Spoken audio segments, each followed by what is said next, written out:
just gonna do a brief introduction about what is the webinar today about. I'm gonna introduce some of the speakers, and then I'm super excited to hear from all of them because these people are some of the best when it comes to the topics they're gonna be talking about. So I'm very excited. I think it's gonna bring a lot of value to the table. It's gonna really help you navigate 2026, which we know is being, a very challenging year for a lot of Amazon sellers and e-commerce sellers in general. So I think you guys are definitely gonna learn some of the things that have been very impactful and are gonna allow you to really stay on top of the game. So for today's webinar, this webinar is brought to you from Ecomcy. I'm actually a founder and CEO of Ecomcy, and I'm super excited to essentially bring some of the speakers today, which I'm gonna allow a few minutes for each of them to introduce themselves. So we're bringing to the table Ritu Java, Avinash Saproo, Carly McMillen, Ash Metri, and Nick Hall. And the topics are going to be essentially all about how you can scale your brand, not only within Amazon, but also beyond Amazon. It's going to be all kind of medium to advanced strategies. And I think a lot of the things you're going to be learning today, especially things that have to do with a DSP, Amazon Marketing Cloud, and how to build organic ranking, are some of the things that go beyond the basics that we've been seeing out there. And I think especially when it comes to Amazon Marketing Cloud, DSP is definitely the future when it comes to Amazon. So I think you definitely need to stay on top of the trend to make sure that you don't miss out on that. So without giving too much details about what we're going to be going in depth today, I'm just going to allow each of the speakers to give a brief introduction, and then we're going to kick off with today's webinar. So I guess given the order, I already mentioned the names. Rita, you want to give a brief introduction about yourself and your topic first? Yep, absolutely. Hey guys, Ritu Java, and I'm the CEO of PPC Ninja. We are an advertising agency for the AI era, since we're in this AI era right now. Yeah, we do Amazon, Walmart, multi-channel, as well as DSP. And we also do a lot of creatives that are ready for AI and Rufus. So that's my background. Awesome. Thank you, Rita. So second, Avinash, you want to give a quick intro as well? Thanks, Vince. Hey, everyone, folks. I'm Avinash. I'm co-founder of SellerMate.AI. We are, just like Ritu said, I'm just going to piggyback on that. We are building a tool that is fit for the AI era. We have been doing it for the last 2.5 years, 3 years right now, and working with multiple brands and agencies globally, and very excited to bring forward a lot of our learnings today as a part of this presentation. Thank you for that. Next, Carly. Hi, my name is Carly McMillen. I'm currently the Director of Sales and Marketing at AdLabs. We are a PPC management tool focused specifically on Amazon. And today I'm going to be talking about AMC and how to use AMC to create audiences that you can use in your sponsored ads and kind of get deeper in the data that Amazon kind of keeps behind a wall that they're not very forthcoming with, and how to access that. So I'm looking forward to it. Awesome. Thank you for that. Next, Nick. What's up, guys? My name is Nick Hall. I previously was a brand owner. We ended up selling that business about 2.5 years ago, supplement business. We now run an Amazon agency, full service, doing anything and everything, really focusing on overall growth and scale in Amazon. So excited to be here. Thank you so much. So as you guys can see, these guys have a lot of experience when it comes to Amazon and beyond. So I'm sure you're going to get a lot of value out of that. So just to give you some sense in terms of how we're going to go about the schedule, I'm just going to bring it actually in terms of the order. So you guys are aware first. I'm gonna start myself giving you an introduction about kind of Amazon Marketing Cloud and DSP, why it's important, how we use it here at Ecomcy, and so on. Then we're gonna jump with Ritu Java, who is gonna go more in technicalities in terms of how the top brands are using the combination of DSP and Amazon Marketing Cloud to win into the market share. Then Avinash is gonna go in terms of the full funnel playbook. So he's gonna also explain, what is upper funnel, mid funnel, lower funnel, and how you bring all that together. Then we're gonna jump into Carly, which is gonna find and specify how you go about all those hidden buyers, right? All about, the buyers are not having those touch points for you yet, and how you can leverage Amazon Marketing Cloud when it comes to that. Then Ash is gonna go in terms of how you go into the intent behind beneath the intent. So what it means is like how you make sure you actually find the people who's really looking to buy your product rather than wasting money.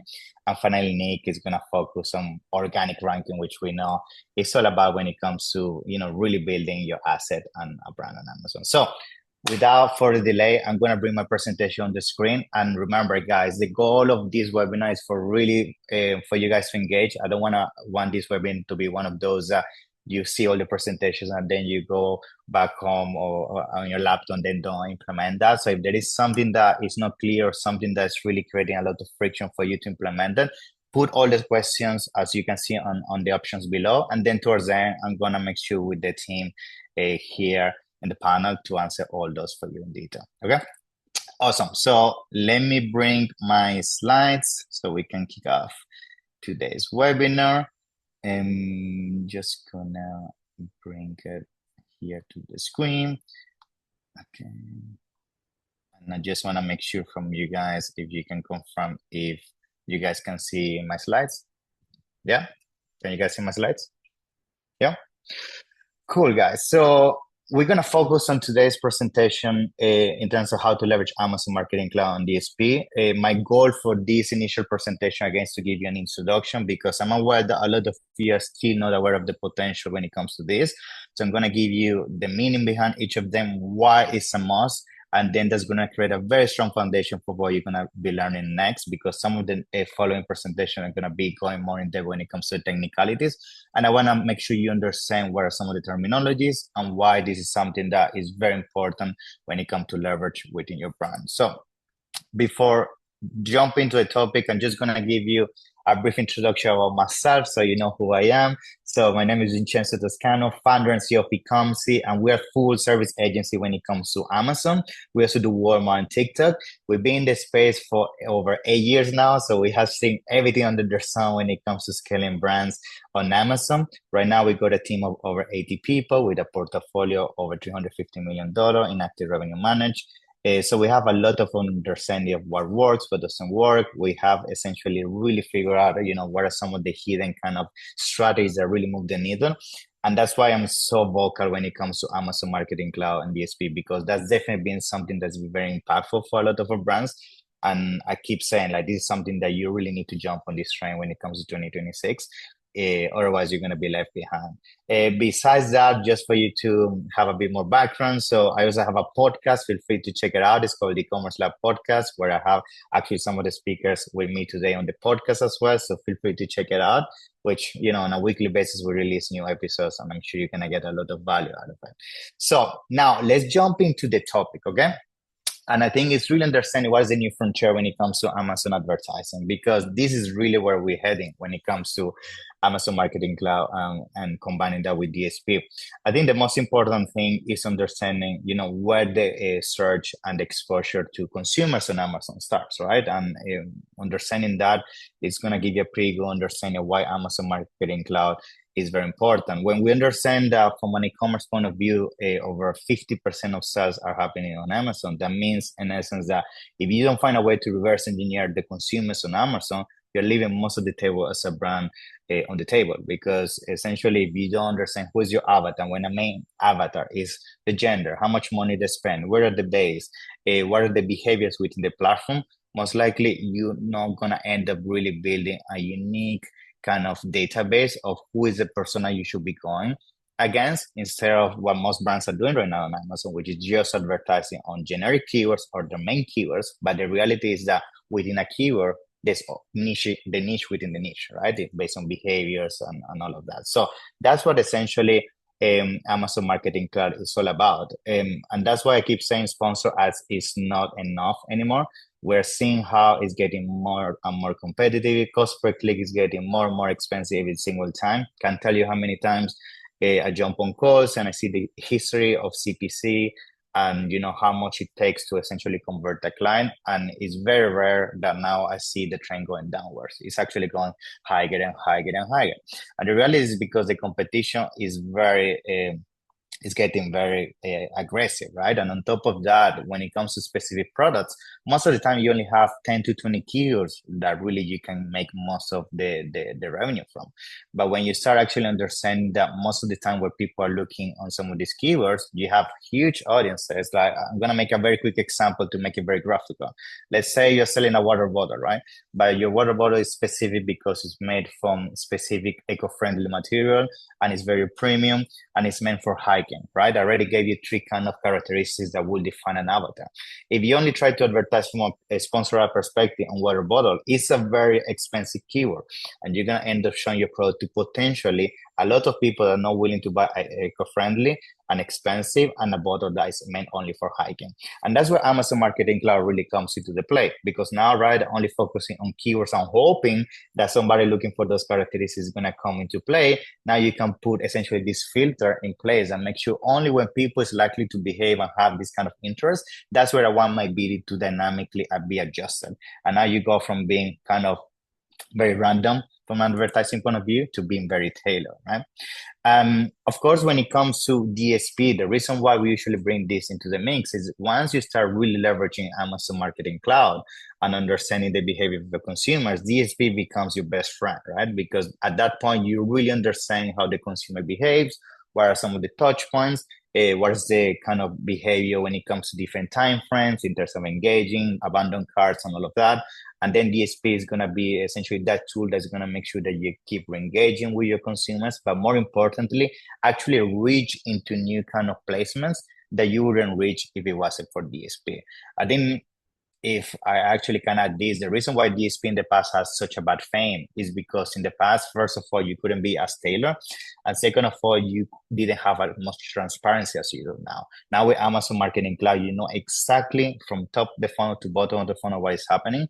And now you can actually use DSP to reach consumers where exactly you know you can convert them. Now, when it comes to Amazon Marketing Cloud, to give you some introduction in terms of what you can really do and what is really the value here, is really understanding the journey, right? I think you're going to be surprised, but once you start using Amazon Marketing Cloud, you're going to learn so many things about your consumer that you didn't know before. Sometimes there's specific niches where the customers have to have specific touch points to buy your product, maybe because your product is from a design perspective, people have to see different kind of competitors to make a decision, right? And then by you understanding these touch points, you know where to show your ads on which competitors to convert them. Or maybe the repeat purchase behaviors is every 17 days because a supplement that for whatever reason is usually 15 to 20 days to keep a buying on a recurring basis. So then you can also leverage that. So is really understanding where the consumer has the highest intention to purchase, and more importantly, where the consumer is to then re-engage through sponsor ads and then through DSP, which is something, if I'm honest with you, if you try to do through traditional advertising, you're never going to be able to achieve, because traditional sponsor ads as it stands is purely focused on keywords, not purely focused on behavior.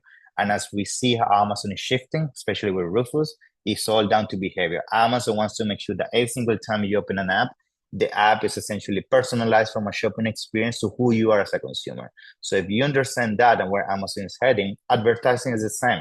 You need to understand how to use the behavior of potential consumers and how to reverse engineer that into essentially an advertising strategy, which is why you're going to be learning throughout the other presentations you're going to be seeing today.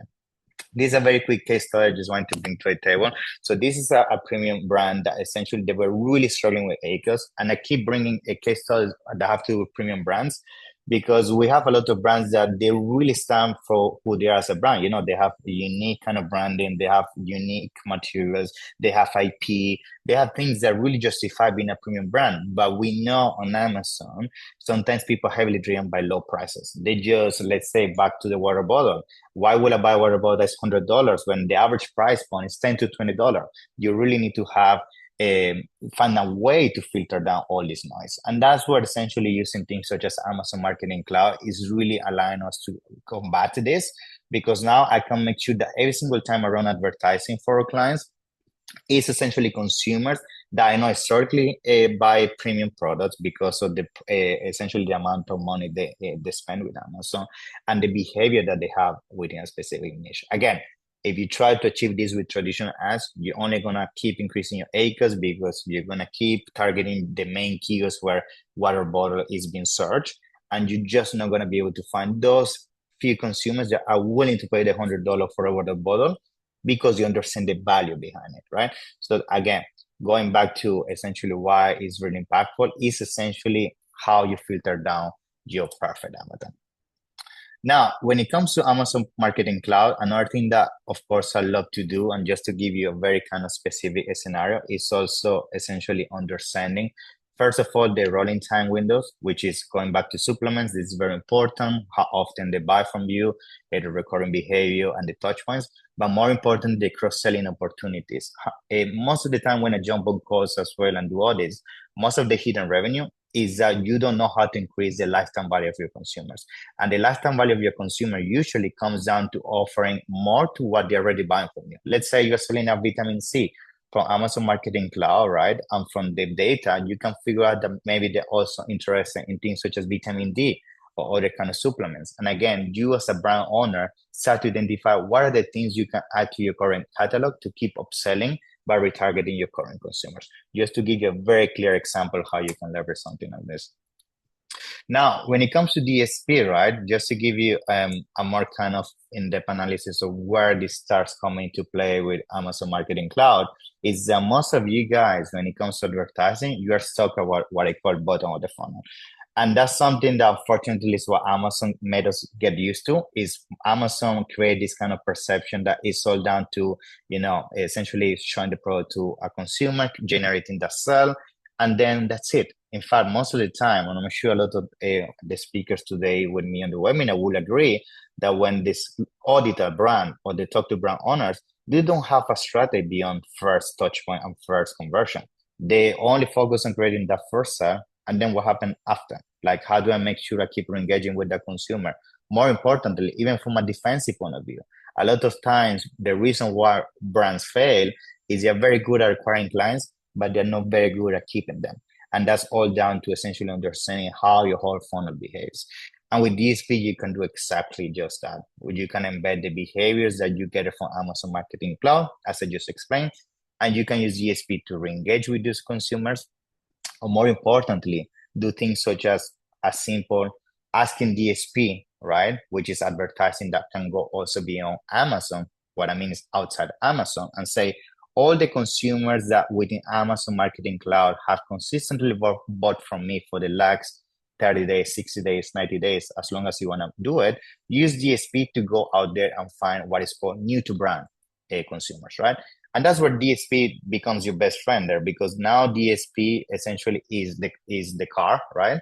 But you need the fuel. The fuel is Amazon Marketing Cloud data. You're saying to DSP, focus on this kind of behavior, find what is called lookalike audiences, and with DSP, you're able to achieve a reach which you wouldn't achieve with traditional advertising. Again, just to give you more kind of introduction to what is possible with this kind of technology, right?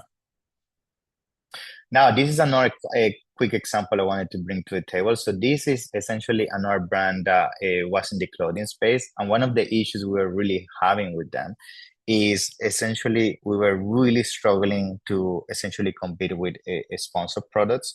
The reason is because when it comes to clothing, or maybe some of you guys that said clothing in this webinar or the attendees, you're going to find that clothing, first of all, prices tends to be very low. And more importantly, apparel or clothing in general tends to have a very big window of comparing different color, different sizes here and there.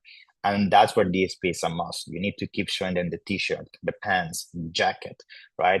And just by using something like that, we were able to significantly increase the sales, because what we did with Amazon Marketing Cloud is we managed to create the knowledge base, and then with DSP, we follow them across Amazon, right? And outside of Amazon. Now, another thing I wanted to bring you as other ideas you can do with Amazon Marketing Cloud. Did you know that with Amazon Marketing Cloud, you can do things such as geo-targeting when it comes to your ads, right? I keep bringing this case study many times. Like we have, for example, a big retailer we work with. They have different shops, but their main location is in the Florida, New York, and LA area, right? And one of the things they were saying to me is like, we actually pretty confident that in these areas or Amazon sells more likely conversion should be higher, because a lot of times people look the product in the shops, but then they go on Amazon and actually purchase, right?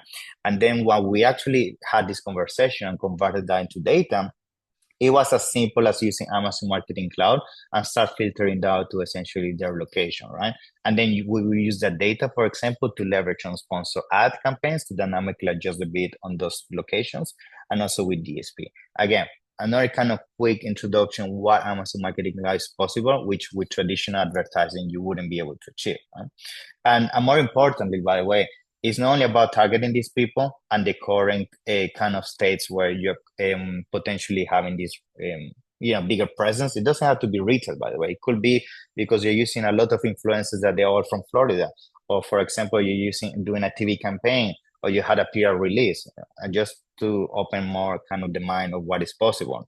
It's also about how you can use that data to replicate on other potential regions. Let's say, for example, you want to open now a new, you want to be more aggressive in a Texas state, for example, or different kind of states.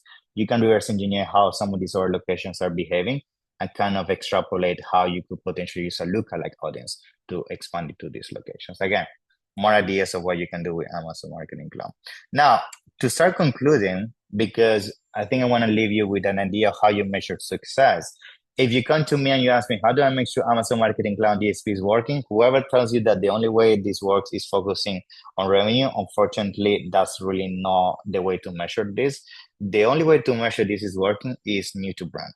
As simple as that. Because if you're not able to drive new people have never seen your brand, what's the point of all this exercise? You might as well stay with traditional advertising, not spend all this time and effort into setting up Amazon Marketing Cloud and DSP, and that's it, right? Because at the end of the day, even retargeting, you don't need DSP for that. You can do that with traditional sponsor display, right? So try to focus on new to brand, because that's really the metric that's going to tell you, okay, I'm having touch points that if it wasn't for this tag, I wouldn't be able to achieve. Huh? And essentially here, just to give you a quick overview of how you achieve that. I mean, with Amazon Marketing Cloud, without going too much into the technicalities, you can achieve that with the query kind of console. You have to create different kind of campaigns when it comes to these audiences, which I'm sure a lot of the people into this webinar is going to go more in depth.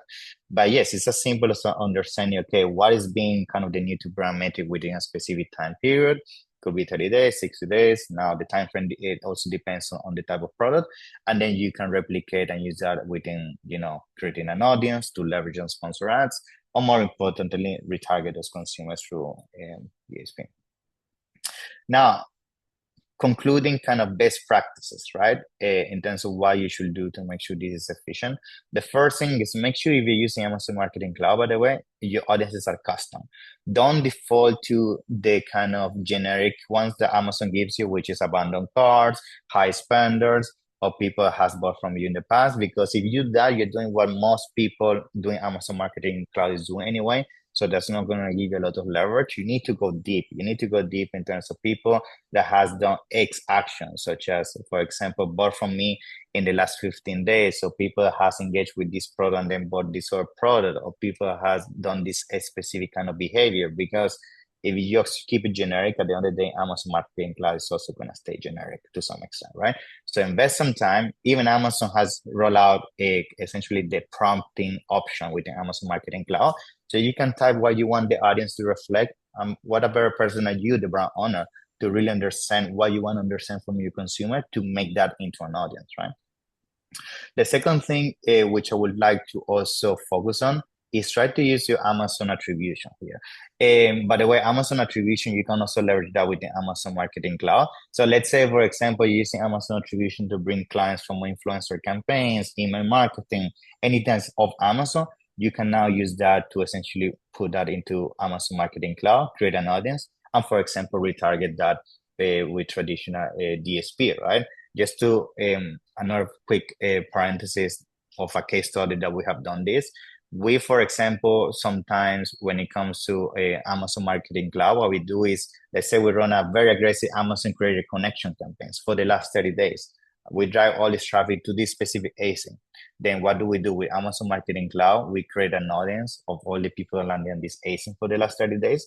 And essentially we are getting all the kind of hot leads that these influencers are bringing from our listeners, from the audience. And then we retarget them with either DSP or traditional sponsor ads by adjusting the bid on specific keywords. Again, another idea how you could leverage that.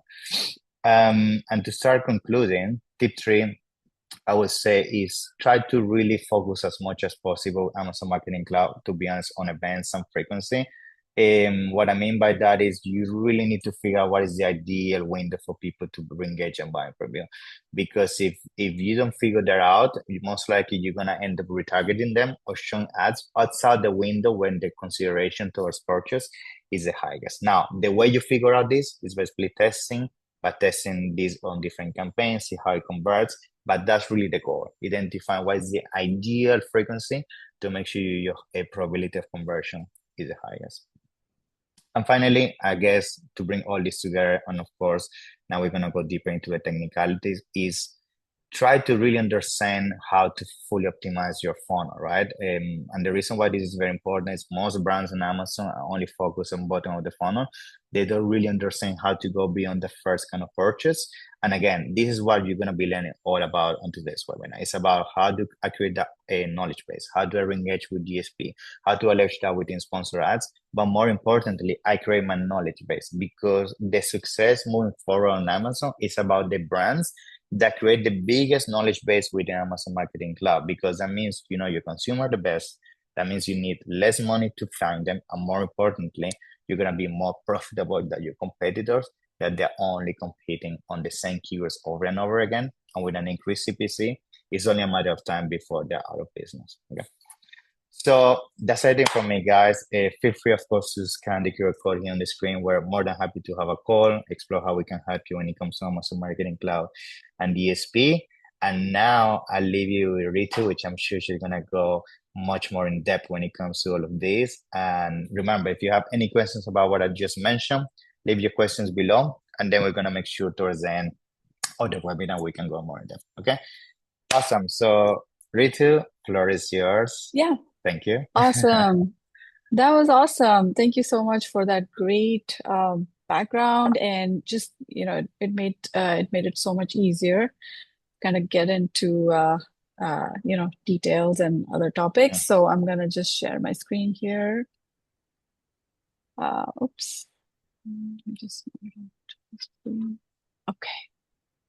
All right.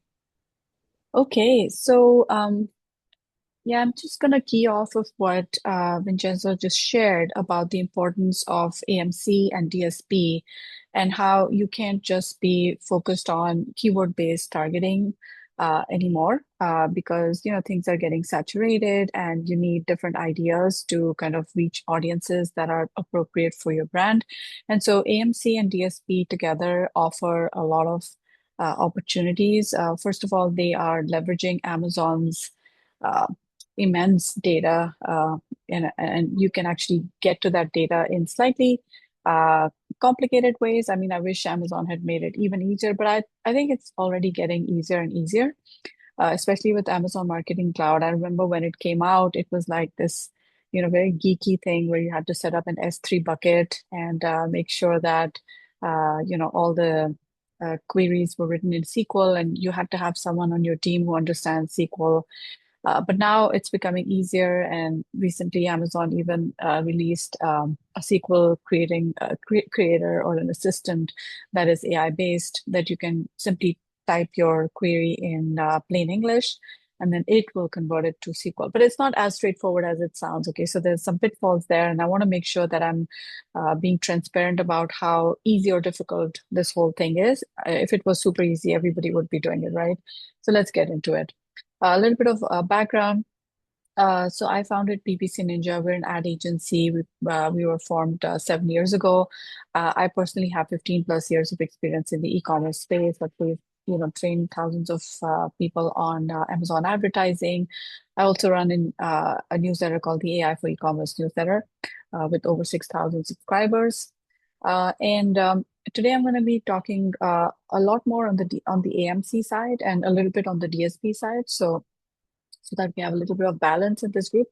So first of all, let's answer the question of what is AMC good for? Like, what is it? What is it good for? Essentially, AMC gives you two types of benefits. Number one, you can build audiences, right? So this is great for granular targeting, whether you want to use that targeting for sponsored ads or for DSP. This is a great place to build an audience based on some parameters, right? So that's use case number one. Use case number two is reporting. And reporting is basically measuring what's going on. Like previously, AMC was only able to give us certain amounts of data related to, let's say, DSP or other channels. But now Amazon gives us reporting even on sponsored ads, right? So sponsored products, sponsored brands, sponsored display. You can see things like how many times did people see my ads before they made a purchase. So you get to know what the path to purchase is, how much time people take to close a deal, like how quickly they close the sale, and so on. So there's a lot of reporting aspects that AMC is great for. So together, these two are super powerful. However, there's a lot of caveats here, right? It's not as straightforward as it sounds. The important context is that in our understanding, AMC tends to capture about 16 to 20% of the actual orders that you would see overall. Like, let's say if you're running, you're running your sponsored ads, right? So if that is reporting something like, 100 sales or 100 events, AMC will only be able to actually or realistically see 16% of those. And why is that? It's because AMC is tied to customer ID or user ID, and that same user ID must be consistent across the different measurement points. So for example, it's the same user ID who's seen your ad. It has to be the same user ID that clicked on your ad, and then the same user ID in the same session, and so on. So you need to make sure, or Amazon needs to make sure that it's the same user and they're using the same like browser or device and so on for there to be continuity. But if there's any break there, Amazon loses that information, right? So that's the reason why your AMC numbers are not going to match with your overall advertising number. They're always going to be much, much smaller, which is fine because you can still use AMC for pattern matching, because you can see that within the data that you do have, you can see ratios. You can see what percentage of people see your ad the first time and purchase within X hours versus the last touch attribution, which is a concept that I'll just explain in a bit. How much time after the last touch do people convert and so on. So those are ratios, and those ratios still hold good even when the numbers are much smaller than your overall ads. Now, another thing to note is that if you're trying to build any audience with DSP, you would need at least 2,000 unique users to qualify. That's the size of the DSP audience that is required in order for it to be valid.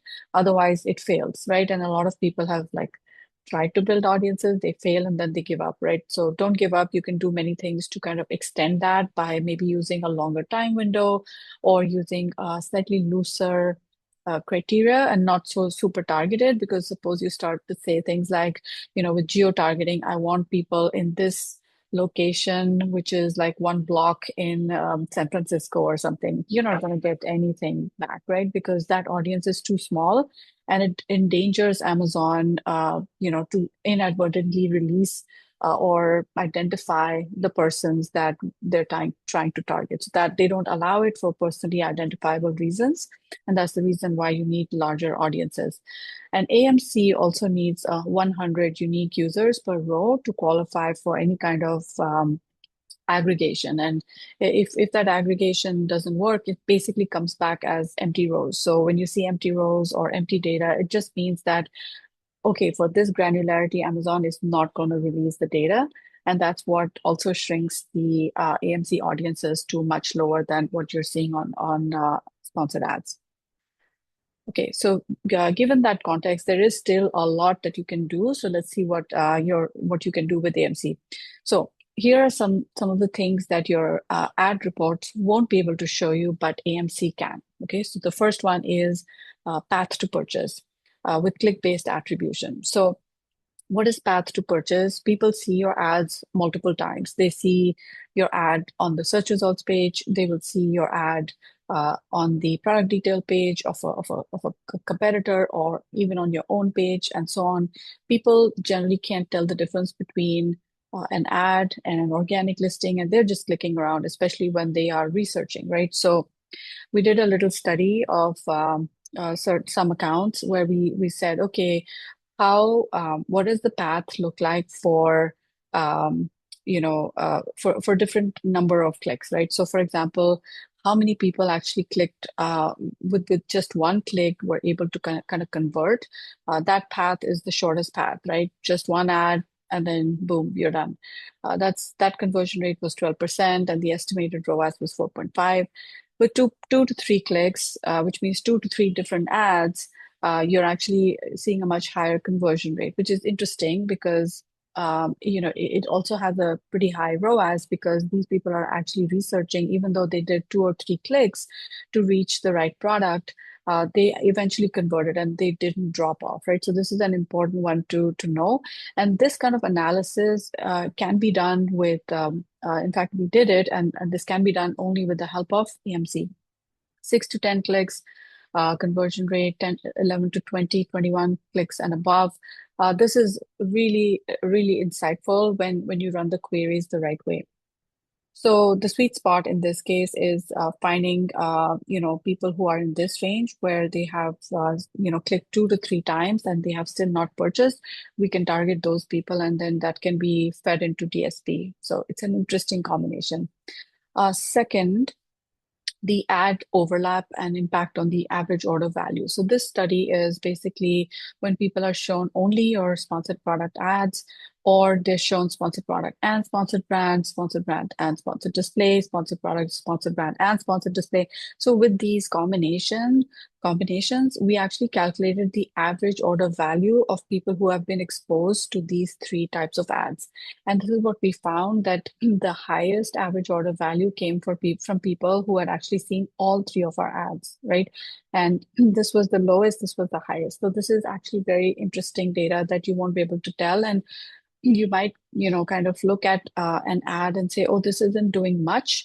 But when you see how it actually increases your overall returns, it is worth it to run all three ad types. Another one was funnel leak analysis, which is basically saying at what point did people drop off, right? And so we want to see people who convert and people who don't convert, at what point do they kind of drop out, and which ad type leads to the drop off the most. So this brand that we were looking at, their 39% of shoppers dropped off after the auto campaign. And that was the last touch point for them, for non-converters. And for those who actually converted also, it was the SP Auto was the last touch point for only 23% of the shoppers who bought. So this kind of complex analysis that says, okay, if my auto campaign is leaking people, after that auto campaign, 39% of people who were exposed to that auto campaign did not convert at all. That just means that your auto campaign has a lot of negative keywords potential. Like you could be blocking off those holes that are just leaking people out, and they don't come back afterwards because the targeting isn't tight enough. And so there's such a huge waste that's happening through this ad type. So this is kind of the information that you can actually extract from AMC. Then we have a cross-sell report with click-based attribution. What does this mean? It means that when you have a lot of variations in your account, or let's say you have a lot of similar products, there could be a halo effect, right? They might see one ad, but after they click through, they actually might buy another one. And so when you try to figure out at the SKU level how people are going back and forth, and which ads do they see, and which ads at the end of the day lead to the sale being closed, you can actually tell what that close percentage is, or that close rate is. So like this, you can see SKU 1, 2, 3, 4, 5. These are each of them had a different role to play in the journey. So this was a closer, this was a closer, which means after they came to this the ads for this product, they didn't look any further and they bought it. Whereas these three have a different role. This one was more of a balance. Some of them saw this product, but they ended up buying another, and vice versa. But so it was like a balanced role that this SKU played. And some were clearly assists only, which means they are the first thing that people see, but they're not the last thing that people buy. And so in that case, the close rate was 42% in this case. Now, I'm specifically mentioning click because all of AMC is very focused on impression-based paths, which you guys have to be extremely careful about because it can be highly, highly misleading. So just to give you an example, let's say, you have a branded search, like let's say Nike or something like that. The moment someone types that word, immediately all the products of that brand show up and each of them gets one impression each. Like let's say you have 16 ads showing up on that page. Well, that one search will result in 16 impressions without them actually interacting with any of those ads. They just showed up. So they got counted as impressions. So you have to be careful and actually make sure that your SQL query that you write is for click-based and not impression-based, because otherwise it's like a lot of garbage data, a lot of noise, and doesn't really lead to anything. The fifth kind of insight that you can draw from AMC is first touch versus last touch attribution. So what does that mean? So all of our sponsored ads have last touch attribution, which means that was the last ad that they saw before they made the sale. And so it's kind of misleading for us as advertisers to know whether this ad was really effective or it was just taking credit for all the work that had been done by other ads, right? So that becomes important for you to know what the first touch attribution data shows and what the last touch attribution data shows. So again, this is possible with AMC. As you can see, we've done it, and we can tell with first touch to purchase, the first 1 to 6 hours resulted in 2 orders here. 6 to 24 hours resulted in the majority of the orders, and so on. So there was some ads that were even like 28 days and more. They were, the window was open and they were still kind of looking. Now, why is this important? It's important because you might think that your ads are doing well because the ACoS looks great, because the last touch shows that, oh my God, the conversion was amazing. But actually, that conversion rate was high only because the other ads have done all the hard work. So what you need to look at is this one and see how the conversion rate measures when you look at first touch attribution as a concept in order to determine whether your ads are actually working or are you spending a bunch of money on the back and forth that are happening. So let me at this point show you a sample AMC report that we created just by combining lots of sources of data. So this is the sample brand. We use BigQuery as our database for advertising data, organic data, etc. All of the data comes in here. And then we have the AMC clean room with the 90-day look back. And the clean room basically means that it is obfuscated data, which has some thresholds of how many data points are minimum required in order for AMC to report them. Anyway, so this is all standard, ad data. This is standard. You guys know this stuff. This is where it becomes interesting. Top campaign groups. So for all the SKUs we have, we're seeing what the spend is. We've joined that data and we've seen what the spend is, what the sales is, what the ROAS is, and then the ad types that contributed to the conversion. So first you had SP, then you had SB, SP, SB, SD. So for each SKU, you can actually see what the movement was between different ad types before the conversions actually took place or happened. And this is already something I showed you, the clicks that resulted in conversions. So 1 click, 2 clicks, 3 clicks, and so on.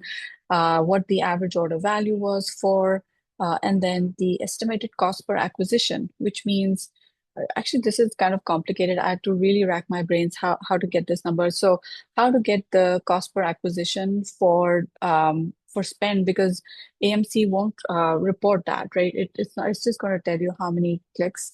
So we had to kind of do like an averaging of the cost per click for the account and kind of multiply that with the clicks in order to get what the average estimated cost per acquisition was for those people who are spending a lot of time clicking on all our ads and spending our money. But it turns out that the sample size was extremely small for this cohort, which means only 229 clickers wasted our money, but the rest were all fine in this. So I guess this just means that it's the cost of doing business. Is not much you can do.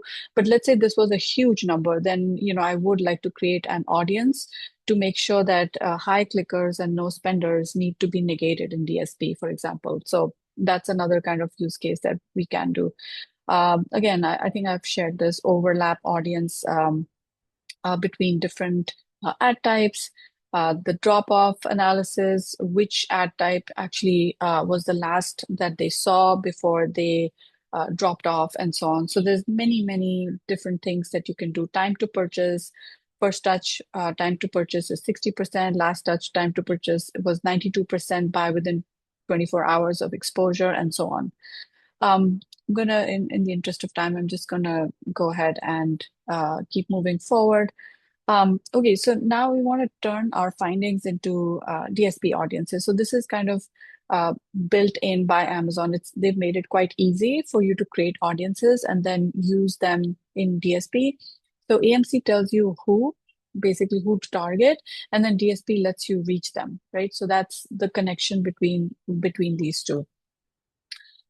There are some ready-to-go audiences, as Vincenzo was mentioning. So these are the custom, kind of not custom. These are the prepackaged audiences that are available on AMC, and you can just create them, and they're good to go. Like audiences ready to upgrade, high-value audiences, audiences based on sponsored ads, keywords. So there's that. So yeah, there's a bunch that you could leverage right away. There's also a lot of no-code use cases, as you can see here. If you go into the AMC dashboard, you'll be able to see different kinds of audiences here. You can select from that. Now, there's a quick win that you can do before any kind of custom audiences, before building any custom audiences, which is to just get the simple shoppers most likely to purchase audience, and just set a small bid modifier for those. So within your sponsored ads, you can actually go into audiences, and there you can basically put a modifier on those audiences, and then just measure the lift. If there is any, you can measure and then increment. Just one thing to note is that you want to start with small modifiers, not large ones, because these bid modifiers stack up. So if you have 50% top of search and 100%, you're basically paying more than what you think you are. So be careful. Don't just set a 200% modifier, because it just adds to the other modifiers you already have in place.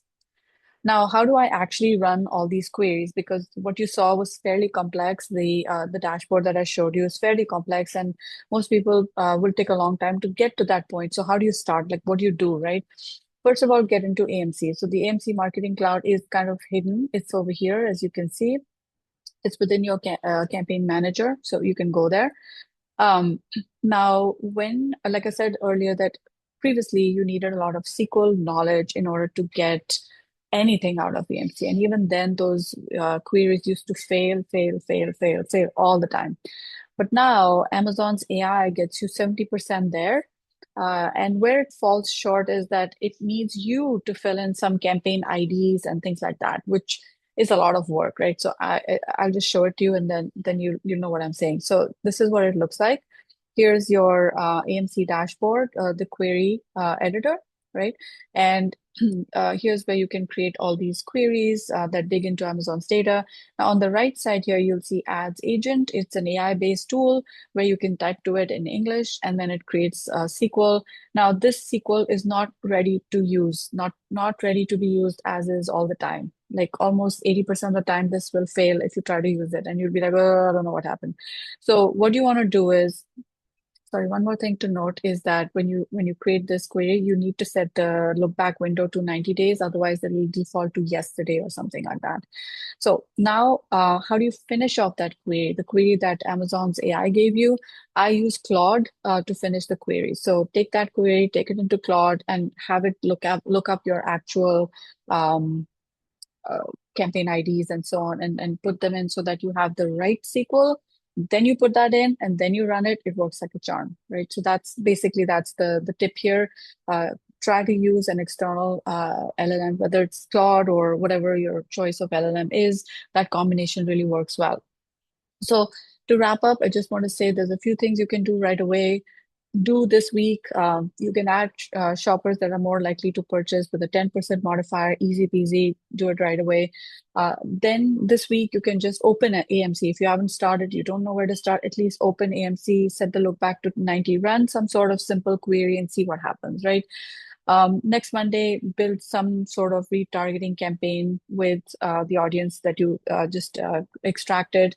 And then ongoing, one query a month, try to expand your understanding of how SQL works. And even if you don't understand SQL, just use the ads agent to kind of build complex queries, and then use external AI to help you, and then put that all together into a dashboard that you can use over and over again.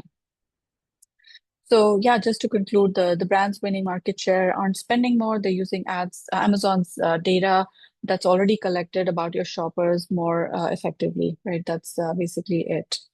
Yeah, so this is the QR code to look up, DSP ready audit in case you guys are interested, whether your brand is ready for DSP or not. So that's our website. Feel free to reach out. And that's it. Thanks so much, guys. Thank you so much, Ritu. That's great as usual, So as you guys can see, there were a lot of great insights when it comes to really understanding, especially the touch points, the frequency, how you can reverse engineer that. So as I've been saying from the very beginning, guys, this is definitely the future when it comes to advertising. If you're not jumping on this train as Ritu just showcase, you're gonna leave a lot of essentially money on the table, because you really need to understand where your consumer is at what given time and when to serve the ad, which again, as we've been saying so far with traditional ads, it's pretty difficult. So really appreciate so much the presentation. And for anybody on the webinar, as I already mentioned, I already see some questions coming in. So down below, you should see a button to leave some questions also for Ritu, and then towards the end, we can answer in depth for you guys, okay? Awesome. So we can jump now into our next speaker for today. So Avinash, you're next. Floor is Thanks, yours. Rin. Thank you. Thank you, Vincenzo. Great presentation, Ritu. I think, some of the tables that Ritu showed, I would really recommend you guys to look at them, because as she mentioned, it can become a little intimidating if you're just looking at AMC data. So to have the framework is absolutely one of the best things you can do if you're just getting started. I'm going to share my screen and yeah. Cool. We can see your screen. Thank you. Perfect. Thank you so much. So let me start with a little bit of background. So I'm a co-founder at SellerMate.AI. We work with brands and agencies, helping them optimize their Amazon ad spend. We specialize only in Amazon right now, and we have been working with brands and agencies globally. And what we have seen, and we have worked with a lot of these advertisers and PPC managers, a lot of them struggling, a lot of them already experts at DSP. And over time, we have built a certain level of understanding of how people should be looking at AMC and DSP. While I say that a lot of it is practical experience, absolutely there may be other ways in which you can look at it.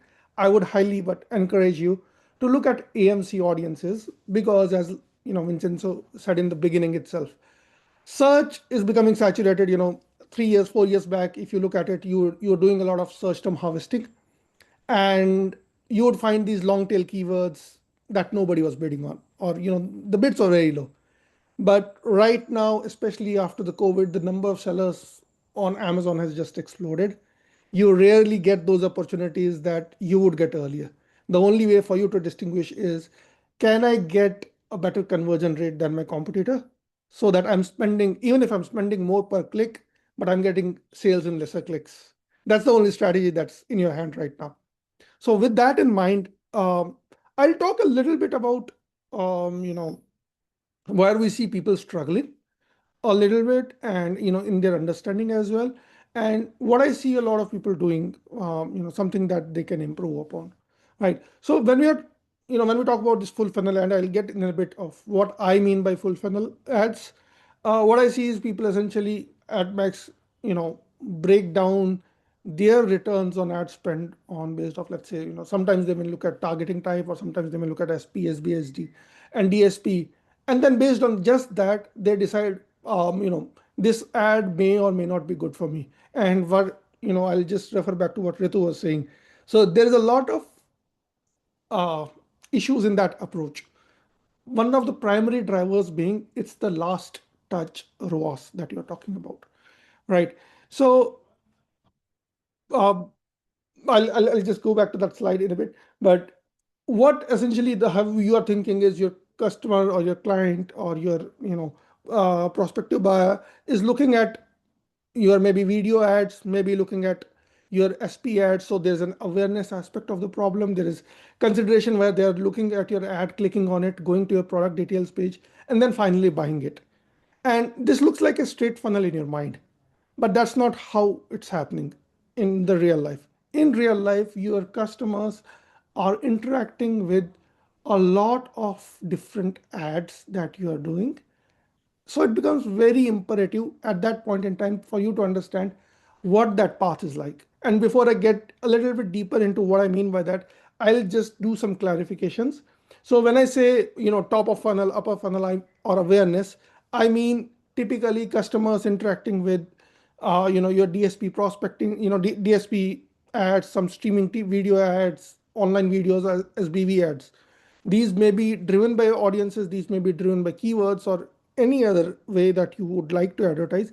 But essentially, at this point in time, you are introducing your brand to your prospective customer. When we talk about mid funnel, or when we talk about consideration, at that point in time, we are talking about customers searching, showing an intent of, I want a certain problem to be solved.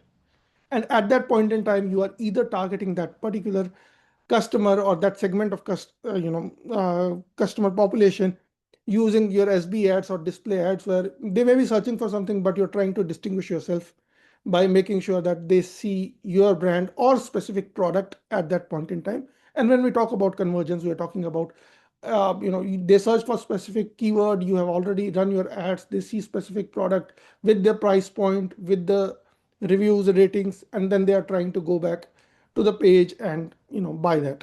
So the three aspects of this funnel, what we are talking about, each has a different strategy, each one has a different objective, but what is very important is it's not a linear funnel. Customers are constantly going back and forth between different stages of this funnel.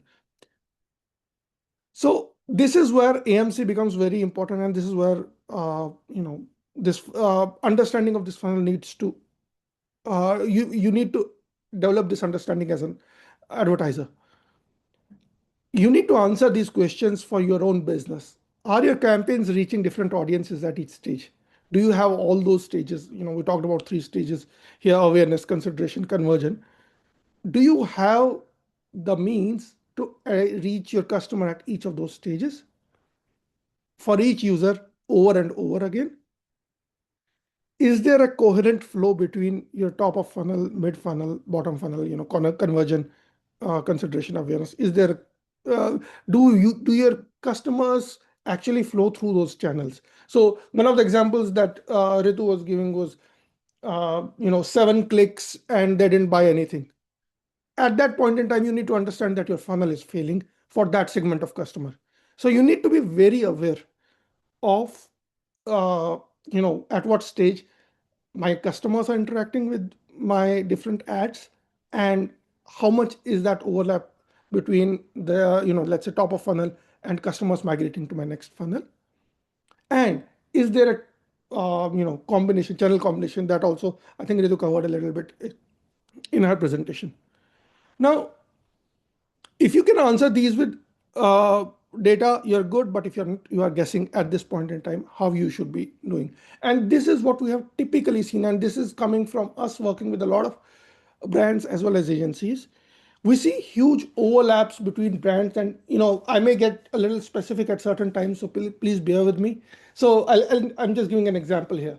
So we see brands running DSP ads with retargeting, and then running the SD ads, retargeting same for the same set of ASINs.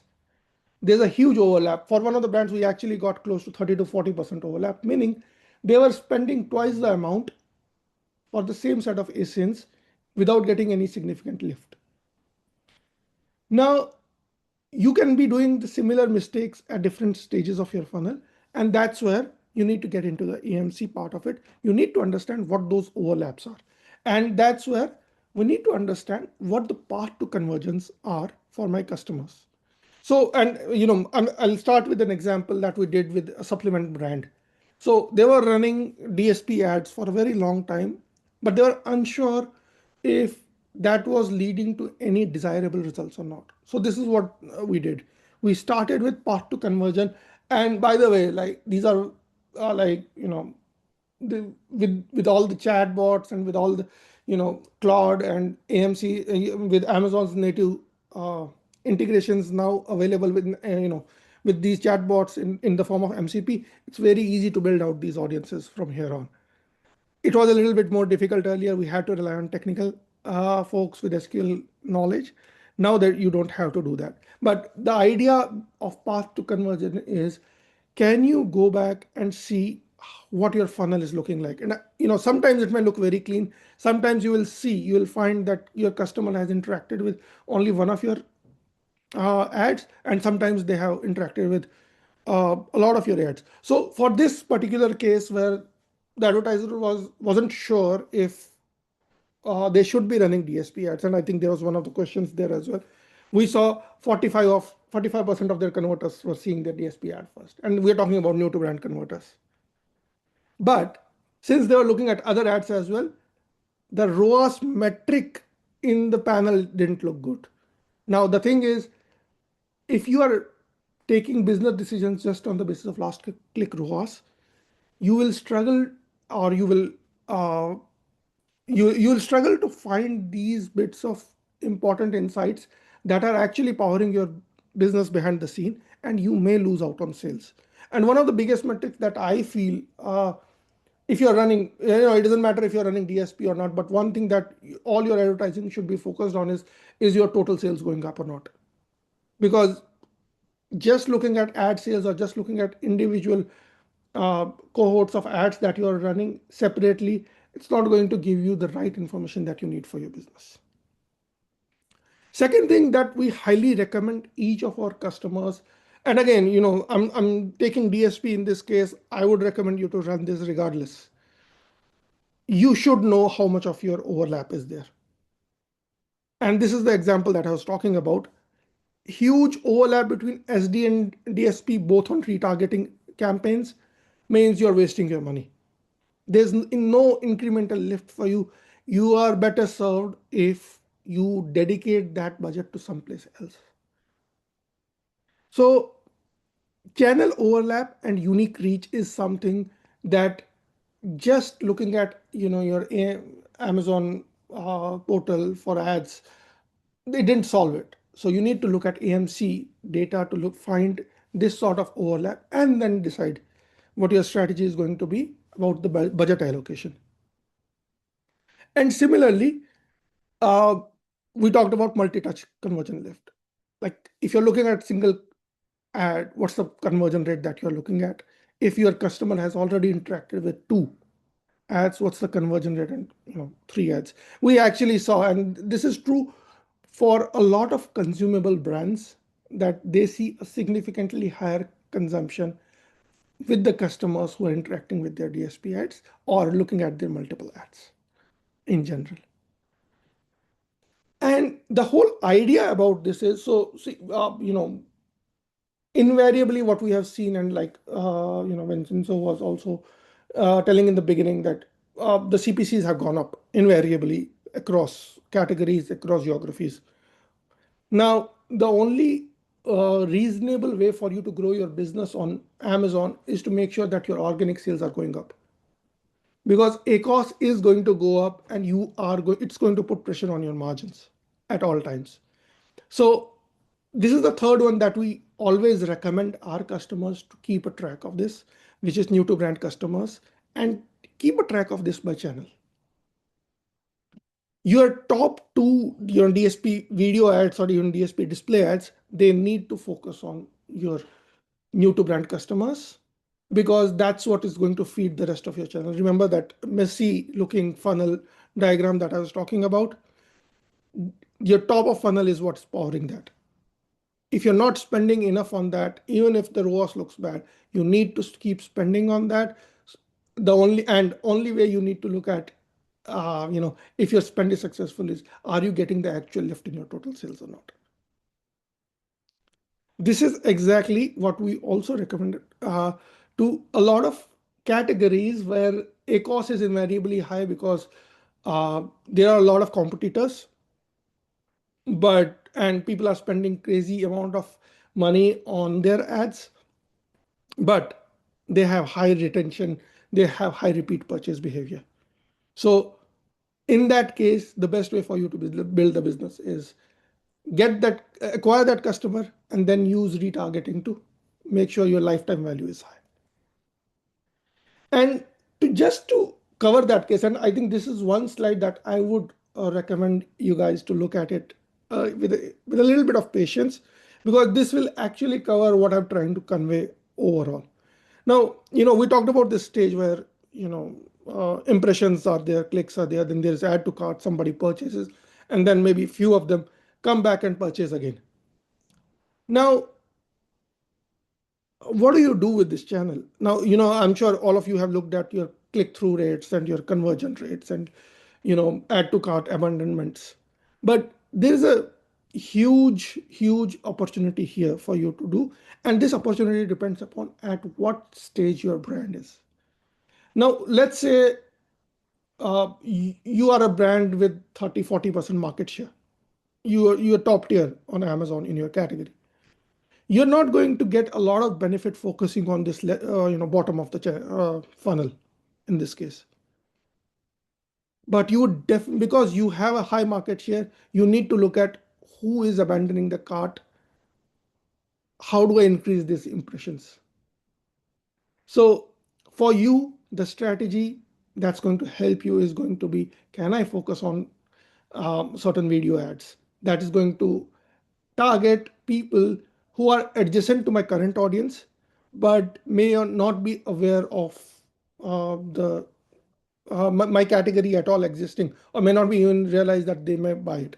One of the examples is electric toothbrushes. I was recently discussing with one of the customers, and we were brainstorming on ways how they are market leaders, and they are looking at ways how do I expand the category. And we figured out, okay, maybe we look at high spenders who are already spending on skincare, because they are very aware of their look. So that's one category they can look at.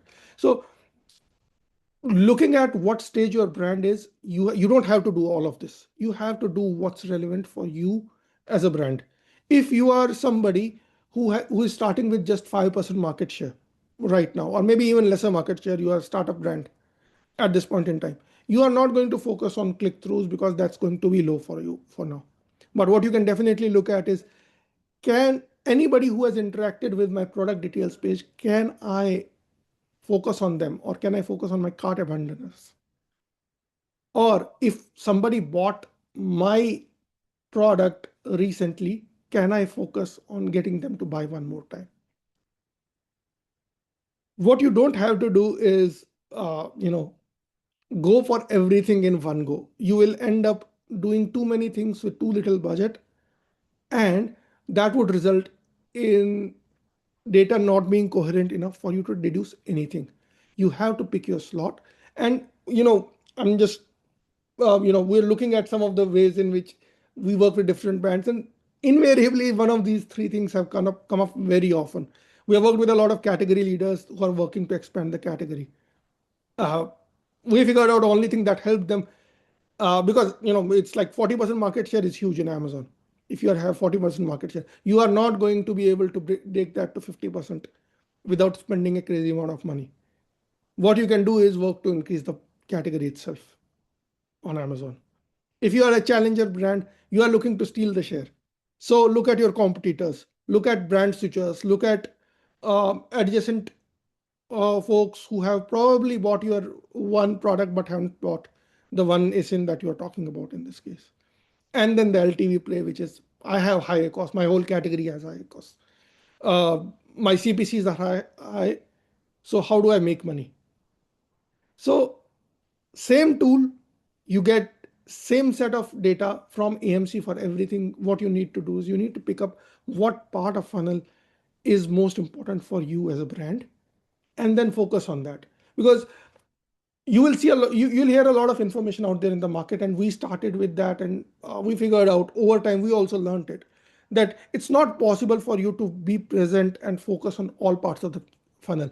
You may spend a little bit of money, but you have to pick what's the absolute most essential part of funnel that you need to look at. And it's not so. We talked about a lot about these audiences. Ritu talked about it. I'm sure the following speakers are also going to talk about it. But at the end of the day, you have to build that framework, map your funnel, score each funnel, channel, and figure out, okay, where am I getting my new to brand customers from? Where am I getting my repeat customers from? And reallocate budget basis. What part of funnel are you most concerned about? And and when I talk about funnel, it doesn't just need to be an audience in general sense. It can be very specific. For example, you can look at geography, what Ritu also talked about a little bit. You can look at time. So for example, this screenshot I'm sharing, this is from our tool SellerMate.AI. So this is an hourly conversion pattern. This is conversion versus ad spend. So at an hourly level, you can look at where your customers are coming, where you are spending your money, and if there is a mismatch, how do you address them? Typically we recommend day parting strategy if there's a huge mismatch. There are levers that you should be aware of while you are building these strategies. So I've tried to make it very concise. Sometimes Amazon doesn't give you data across all. There's sometimes not enough data as well. But in general, if you're running a business even outside of Amazon, this is what you should be aware of when we talk about your customer behavior. Usually it's geography, purchase time, how much time is it taking for you to deliver the product if somebody bought it, the channels, devices, demographics, psychographics, which is essentially what type of personality does your customer have, or, are they high spenders, low spenders, focus more on their looks versus casual buyers, all of those things, and touchpoint sequence, as I said. Once you have this data, again, I'll go back and say you don't have to do for everything. You just need to know this so that you can decide which one of this is going to move your, move the dial for you. For example, when we started looking at when customers are buying the product versus when they're seeing the ads, and how much of the conversion is happening at different times of the day, days of the week, we saw customers getting up to 30% reduction in ACOS, higher sales just by reallocating to the budget or adjusting their bids based on when they thought the customer is more likely to buy. We saw the same thing, and it's not just time. So we saw office category folks pausing their ads or reducing their bids significantly over the weekend and making sure that they have more budget during the weekdays. And what that did was that resulted in huge growth for the brand by reducing their ad spend or making sure that their campaigns are running longer. All of these things are accessible to you via AMC. What essentially at the end of the day you need to answer is, what do I fund more, what do I consolidate, and what do I protect? And when we talk about DSP prospecting, we talk about running the video ads. The underlying assumption is that you are targeting a specific set of customers that are really relevant to your brands, and what type of demographic is that. Just telling you, and Ritu was talking about, I think, weekly reviews. I think that works for a lot of data. What at least I would recommend is run some of these queries and start with one. Don't try to do everything. Start with one. Start with trying to repeat it monthly. Start with path to conversion, go into channel overlap, go to multi-channel lift, new to brand, organic halo. All of these things, once you start doing and you start doing consistently, you will see that the efficiency of not, and you don't have to spend on DSP if you don't want to, but you will see just that this understanding of your business is going to help you improve your SP ads as well accordingly. Full funnel is not about running every ad type. You have to pick it, and that's what I've been trying to say. Pick one query, run this month, look at it, and if you need help in building out those queries, I'm available and will be happy to help you out. I'm just leaving my QR code scanner here. You can reach out to me on email or LinkedIn, or you can just directly book a demo with me. Thank And you. then Thank you, Avinash. I appreciate that. Very in depth. Thank you so much for that presentation. Thank you.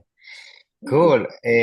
Next online we have Carly. Yeah. Thank you so much. And thank you, Avinash and Ritu, for your presentations. They were really great. I think that there's a lot of information, when it comes to AMC and DSP and trying to figure out, where to start can be hard, but these guys have given you a lot of really good info and a good place to start. So, all right, awesome. I'm excited to jump in. Let me share my screen. So I'm going to talk today about how a specific AMC use case that you can use even if you don't have access to all of the paid features. I know that there's Amazon likes to gate things, for folks. So I'm going to talk about how to do a new to brand query and how to create an audience with that new to brand query across all of the different ad types, which is not available in just the normal sponsored ads reports. So that's what I'm going to talk about today. Just a specific use case. So who am I? My name is Carly McMillen. I'm currently the Director of Sales and Marketing at AdLabs. Like I said at the top, AdLabs is a PPC management software tool for Amazon specifically. It was built by PPC managers. All of us at AdLabs still run PPC to this day, still hands on keyboard. And so we built the tool with actual experience, in mind and under our belt. So I've been in e-commerce in general for over 10 years. Love talking about this stuff and diving deep into the data and then I've helped hundreds and hundreds of brands scale profitably, specifically on Amazon. I have an agency background and have been in the Amazon game for a while. So that's a little bit about me and why I'm talking to you about this stuff today. So like I said, first, a lot of the AMC insights are behind a paywall. You can get a 60-day free trial from Amazon. I think that, however, the real meat and potatoes is really under Amazon retail purchases. And as you can see here, for example, in this account, some folks are still not eligible for those specific AMC insight reports. So today I'm going to I'm going to share a use case specifically for the audience segment insights and what you can do if you only have access to that paid feature in AMC. There's also the brand store insights, but I have found those to be less interesting. So we're going to focus on the audience segment insights today. So first, the problem. So as a couple of the other speakers have mentioned today, there's a lot of information that Amazon has, tons of data that Amazon has, really rich data that you're not able to access just from your sponsored ads reports, but you can with AMC. So for new to brand data specifically, that's only available for sponsored brands, right, from the normal Amazon ads reporting. But with AMC, you can see new to brand data across all of those sponsored ad types. So you can actually get to know who is buying and what's happening, what are their interests, right? There's a lot of additional data you can get with AMC. And you also be able to understand, are they actually new customers or just converting because they are just from branded search. And so the look back period is 12 months for new to brand for AMC and for DSP. So if you have, just important to note, I guess, because if you have a really long product life cycle for your product, as far as repurchasing, they might not actually be new customers technically, if they're only buying once a year or something like that. So just something to note for new to brand. And so, yeah. So without understanding whether or not these customers are actually new, you don't necessarily know how to allocate your budget and how to target people that are really new. So the solution is basically to run this query that I'm going to show you across your sponsored ad types. And as Ritu pointed out, it does matter. Your campaign structure and your naming conventions do matter. I talk about this all the time on LinkedIn, but it's really actually super duper important, especially when you start getting into AMC, to have a solid campaign naming structure, because you'll be able to do a lot more with your data and understand actually what's happening compared to if your campaign in sponsored products is named like campaign number 1 or something like that. You're not really going to get useful data out of that. So you run the query, then you create your AMC custom audience, and then you use that audience in your sponsored campaigns and profit. Yay. So here's the query, and I can share this with you guys at the end. It's you can actually copy and paste it into the query editor. Pretty straightforward, but essentially, yeah, we're looking at. So I know SQL can look kind of scary, but once you start looking at it, it's not so scary. But we're looking at new to brand here. And pro tip, don't forget to adjust the time period. Ritu mentioned this as well. Don't forget to adjust that time period because it does default to yesterday. I like to do 90 days. I think that's usually a good chunk of time. And don't forget to label your queries because it's easy to end up with a bunch of, they just choose some random text from whatever query you're running and label it whatever that is. And if you're going to get a lot of them eventually once you're playing around with this. So label those is something that makes sense to you. So yeah, just a quick pro tip if you're messing around in the query editor there. So for this query that I ran, these are the results for, it's a household goods kind of brand, kind of a commodity type of product, something that they do want to focus on new to brand customers because they have a lot of repeat purchases just naturally. It's like I said, a commodity. So people are generally buying it, every month or every couple of months. So this brand really wants to focus on new to brand. Currently, they are already, or at least over this 90-day period I looked at, we're already 78% new to brand, which is pretty high already, honestly. This is how much revenue came from that 78% over this past 90 days. And this is how many customers were attributed to those ads for this brand. And so here's kind of the interesting part that I found. So what this query was able to uncover is across these different ad types and across even more granularly what kind of sponsored brand, video, for example, what kind of sponsored brand ads had the most, or what percentage of that revenue was new to brand, was pretty interesting. And how I got this data again is because of the naming conventions of my campaign. So if I had just named everything campaign 1, 2, 3, 4, 5, it'd be very difficult to actually understand this data. So it makes a lot of sense. For example, the second row here, product targeting that was branded had one of the lowest new to brand purchase percentage shares. And that makes sense because obviously if someone is searching for your brand, they're probably coming back to it. They're probably repurchasing, right? So that makes sense. And then, some of the defensive, this is a sponsored display, defensive retargeting campaign. Again, one of the lowest percentages of new to brand. That makes sense, right? So pretty interesting data that you're able to uncover across the whole funnel of different ad types here with AMC. Okay, so now I think a lot of people get to this point and they're kind of like, wow, neat, this is cool data. Now what do I do with it, right?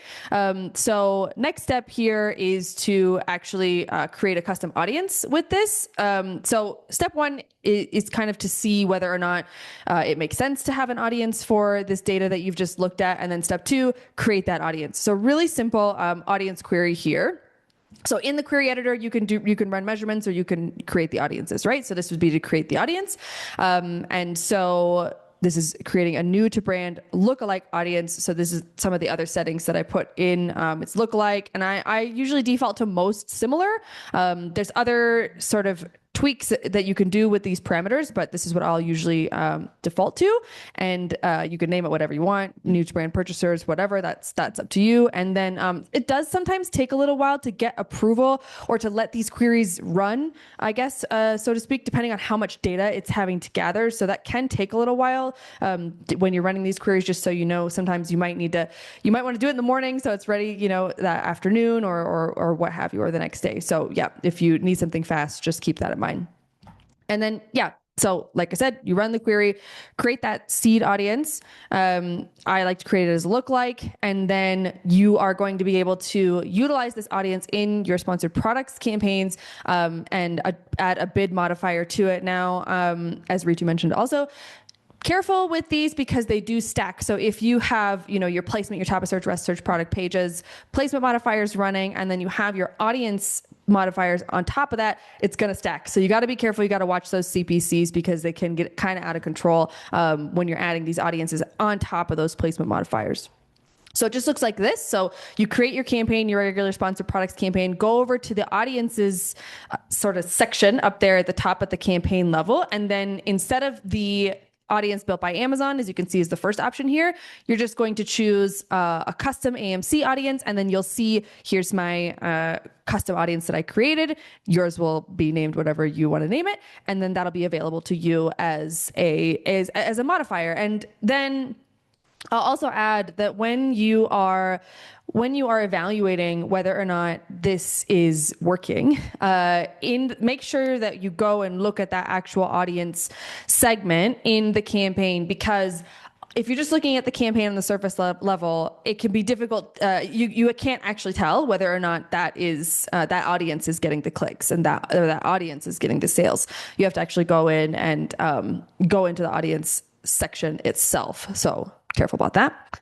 And so from there, so this is just, like I said, kind of a simple use case that most brands can do that have access to those kind of those lower tier paid features within AMC to understand your new to brand. And I know that there is also a custom or a standard audience from Amazon that allows you to target new to brand, but it's not available across all of the ad types, right? So that's why this can be useful. Now, there's a lot of other things that you can explore. So at AdLabs, we've actually put together a query library for you guys. So it explains a little bit more about AMC, but we also have a ton of other SQL queries that you can just copy and paste that we have tested and tried because so it's pretty if you don't understand SQL, it can be a learning curve. And even with Amazon's native AI chat and with third-party AI tools, it can be a bit of a trial and error. So we've trial and errored these for you. You can go check out these queries and just copy and paste them into the query editor. Some really interesting stuff. Subscribe and save. This is a really good one.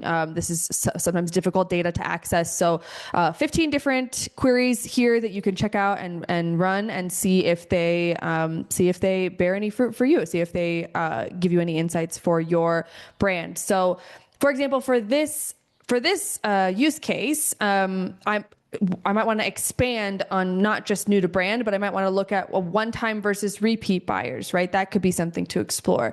Or if they're buying product A, what do they do next, right? Kind of like what Avinash was talking about with full funnel, right? Getting into that and understanding that more. How long until they come back for their second purchase, right? So that's query number 6 in the library that we've put together. What was the first touch attribution, right? Again, lots of folks talked about that today as well. How many touch points? What's that full path to purchase? What's that full funnel? So lots of different ways that you can slice and dice your data. And I know it can get kind of overwhelming. So as other folks have said today, choose one thing to start, right? Choose one thing to start playing around a little bit, create your audience, see what it does, right? Give it a little time because I know it can kind of become analysis paralysis here when you've got all this data. It's exciting, kid in a candy store, but take it slow and figure out what is actually going to move the needle for your brand and what is actually going to make an impact for you and not just be like, ooh, cool data. Awesome. So you can get this that library that I just showed with you. It's totally free. It's at adlabs.app/guides. We've got several other guides there as well related to AMC and other things. Or scan the QR code. And that's all I've got today. Thank you so much, Carly. I appreciate that. So that was awesome.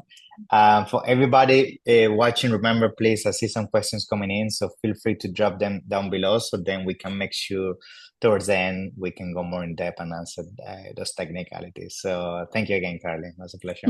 So next one we have Ash. How you doing, Ash? Hey guys, can you hear me? Yes, we can hear you. Awesome. All right, let me share my screen. I got to say, that was great. It is good to be in a room with a lot of people that are smarter than you. And I certainly that is true today. You guys are super smart. It's an honor to be here. Thank you. All right. So let me start by this. This title of what I'm going to go through is the intent beneath the intent. And here's the premise of what I want to talk about. Every time a shopper type something into Amazon search bar, there's a search term that they type, the surface, the what you see reflected in the keyword itself. But then there's a search term that they typed, and then there's something deeper. The real question that really asking is tied into their emotional state and what they're looking and what they're actually needing and why they're buying it right now. And here's what matters right now is if your listing is not converting well organically, every dollar you spend on PPC is just amplifying the problem, right? You're just spending more to get traffic to a listing that's not connecting with the buyer or it's not converting. So you need to fix your listing. And that's a little bit what I want to talk about today. Amazon's own AI, Rufus, is now learning to read that deeper layer, right?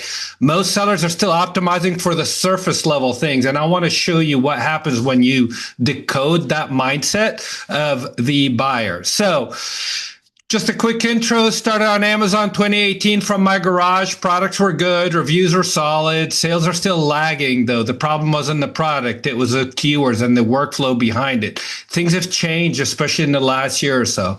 Anyway, what I end up doing is I built a tool to fix it, considering I have a master's in computer science. I was a developer by trade. Now other sellers and some of the masterminds I was part of just asked access to it, and then agency, and that tool became Keywords.am. And today we're on Amazon verified partner, used by over 3,000 different sellers, brands, agencies across some of the 21 marketplaces. So I've been there. I'm a seller myself. I've been where you guys are at. So what I come and what I share today comes from just personal experience. So let's get started. Does that look familiar? You've done the work, more keywords optimized, more ad spend, rewrites after rewrites, but revenue tends to flatline and a cost tends to creep up, right? And here's what's going on. You're paying for clicks from people that never really wanted your version of the product. They clicked, they bounced, and Amazon learned that your listing isn't quite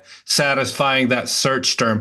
The game changed. Amazon's AI now understands the meaning, the intent beneath the intent. It reads your listing the way the buyer does, looking for context, intent, your purchase histories, whether your product actually answers the questions, stuff in keywords, and just putting things that we've seen in some of these old school listings doesn't work anymore. And it actually hurts you a lot more than you can get away with some of that back a year or two ago, but now it really hurts you.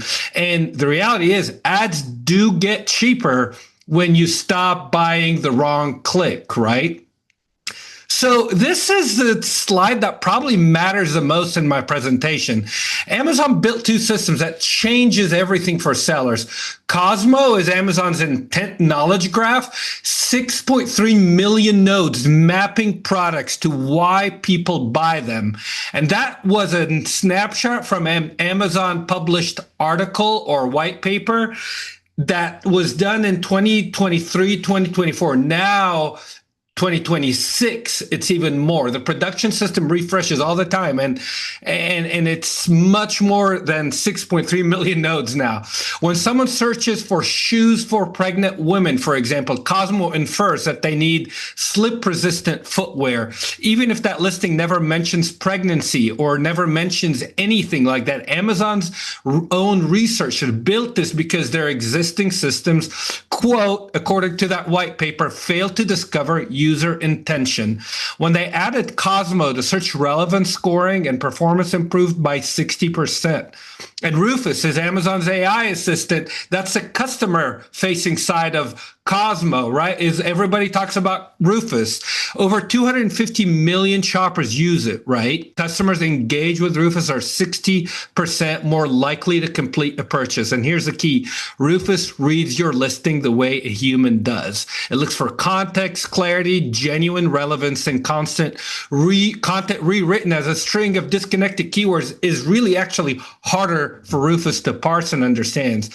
And here's the number that everybody should wake up. Only 22% of the products in Amazon traditional first page overlap with what Rufus recommends. So just to kind of put things in perspective. Again, we're still early in the Rufus days, and maybe 2 to 3% of the total shopping sessions. And just so you know, sellers should write for intent. That's really the takeaway from all of that, right? Keywords doesn't just search volumes and spreadsheets anymore. They're not SEO tactics, they're signals of what the buyer wants. Volume shows you demand, and that matters. I'm not dismissing it, but volume alone doesn't tell you what the buyer behind the search actually needs to hear. And look at this table. Old thinking says keywords are terms to collect and stuff, and intent thinking, they're signals to decode. Old thinking says that optimization means matching an algorithm, exact match, broad match. We see that in PPC even. And here's a sequence. Keywords reveal intent. Intent reveals that buyer question. And when your listing answers that question, both copy and visual, you get that conversion, right? And Amazon's algorithm rewards you every stage of that process. So let me walk you real quick based on real data. So Amazon revenue comes down to two numbers, CTR, and which is do they click on your listing, and CVR, which is do they buy. Click-through rate and conversion rate. Most sellers chase a lot more impressions, thinking that this ultimately will work well, but watch what happens when you improve the rates instead. Same 20,000 impressions per day, CTR goes from 1.2 to 2%. CVR goes from 4.6 or 4.2 to 6, right? Small shifts, orders go from 10 to 24, $300 become $720. And the question is, what controls these two rates, right? Click-through rate is controlled by your title and main image. That's what the buyer sees when they search for something, which is the highest leverage as a seller. And then the CVR is controlled by your bullet point description, secondary images, infographics, A+ content. And that's where the browser become a buyer, or they bounce to a competitive listing, right? And here's what Rufus changes. Rufus reads all of that and decides whether to recommend you or whether to recommend your competitor, right? So here is some real search query performance data, which comes from real products. And as a brand, I actually pulled that in some of our own brands, because I definitely don't want to share any client data, even though we work with thousands of them. Wedding table numbers, this term of wedding, had over 700,000 searches, right? And 0 purchases. And same with wedding decoration, wedding supplies. They look amazing, but they bring browsers, not buyers. Volume confirmed there's demand for all that wedding stuff. But then if you look at other longer tail, like a keyword like gold, table numbers went through 30, a lot less volume, but look at the conversion rate. Other search terms around another product for a 40 birthday cake topper, right? Only 350 volume, but look at the conversion rate. These high intent terms are undervalued because most tools tend to really lean into the volume piece. But when it comes to intent, volumes just are not a big thing as they used to be. So when a buyer is deciding between options, 3 questions tend to shape their evaluation. This is not neuroscience theory. They're observable in the language people and buyers use. Is this product for me? That's that click moment. They will scan your search results and decide in a split second whether your listing matches what they imagine. Of course, reviews tend to influence that. Amazon measures that as CTR, right? Can I trust it? That's that evaluation. They're clicking. Now they're reading, scrolling, looking for reasons to stay or leave. Amazon measures that. They actually measure how far you scroll on your phone or on your computer, right? And is this who I am? That's that conversion part. They need the final confirmation. Does this fit who I am? And whether Amazon, of course, measures that as well, which is the conversion, right? Look at the cake toppers. 40th birthday cake topper. Their Imagine a Party, cake topper for women. All of that stuff is really relevant search term. And this is one of the things that we use in our evaluation and at Keywords.am, right? But I want you to have it, whether you use Keywords.am as a platform or not. For any high converting search term, complete these 3 sentences and they want blank because blank, and they're buying now because blank. They need to feel blank, right? So if you look at it, table numbers 1 through 30 for wedding reception, they want an elegant set because they have 30 tables and they're buying now because the wedding is approaching and they need to feel confident it will look good. And look at the alignment, right? Each buyer question needs completely different visual treatment, different main images, infographics, title strategies, products, creatives, all of that plays together to connect with the buyer, right? And if you look at your search query performance reports, right, you can pull that data in and download that search query performance report, filter by your top converting keywords, and of course, look at that pattern. High clicks, low buys mean mixed intent. Low clicks but high conversion means more aligned intent. Those high converting terms are telling you exactly what the buyer wants. You can work on these decoder sentences for your top converters. And then when you match them, then you can work on creating a listing that connects to what Amazon sees. And this is why it matters, guys. I mean, top converting terms are 1 through 30 is what buyers asking. Is this who I am? And what does a seller show? It's a gorgeous wide set, pictures of wedding receptions or pictures of people enjoying their time at a wedding. But you have to really dial in on what that buyer wants. And I'm flying through because I know we're going a little over time. So I'm going to fly through the rest of the couple slides that I have, but here's just a little bit of what the visuals communicate, what a 40th birthday cake topper would look like. People are happy. There's that emotional piece, right? You're looking at the picture, the title ties to everything, and really you're connecting on a deeper level. And A+ content, of course, and I have examples, but I don't have a lot of time to go through all of that, but let's look at when intent aligns, everything compounds, right? And visual copies, the right people click, the right people buy, and Amazon's algorithm just rewards you that way, right? $300 a day quickly become $720, and all of that because you tweaked a couple of different things. And here's really what I want to end up my presentation. Every search has 2 layers, that surface level and then the intent beneath it, the real question that decides you get the click and the purchase. And Amazon is learning, and it's only going to get better. I mean, everybody's blown away with where AI is today and how far it's gotten only in the last few months, and really a year, but the last 6 months, even at a much deeper level. And you can only imagine how much Amazon's AI is Cosmo and Rufus, and how that maps products to shoppers and how they act on it. And the sellers who buy and invest in that mentality and optimize based on that intent piece are the ones that are going to be winning. And today, I just wanted to share a little bit of the framework that we use behind the scenes of how to decode that piece and create listings that convert. And if you want a platform that helps you kind of navigate that, happy to, I mean, whether you use Keywords.am or you want to schedule a call to kind of look and see how our tool helps with that. But at the end of the day, Amazon's only getting smarter at reading intent, and Cosmo and Rufus are just the beginning. And sellers that align that are going to get better and will connect deeper and ultimately grow their business. So thank you guys for listening. Again, my name is Ash, and I can be reached either Ash at Keywords.am, or you can find me on LinkedIn. Thank you. Thank you, Ash. That was awesome. Thank you so much for that presentation. Final and not least, Nick, you're next. How you doing? Welcome to the stage. Awesome. Well, cool. Well, I'll make mine fairly quick. I know some people are having to head out because of timing, so let me jump right in. We're going to talk about growing your organic rank. How do you do sponsored ads alongside that? So let's jump right in. Can you guys see this? Yes. Awesome. All right, cool.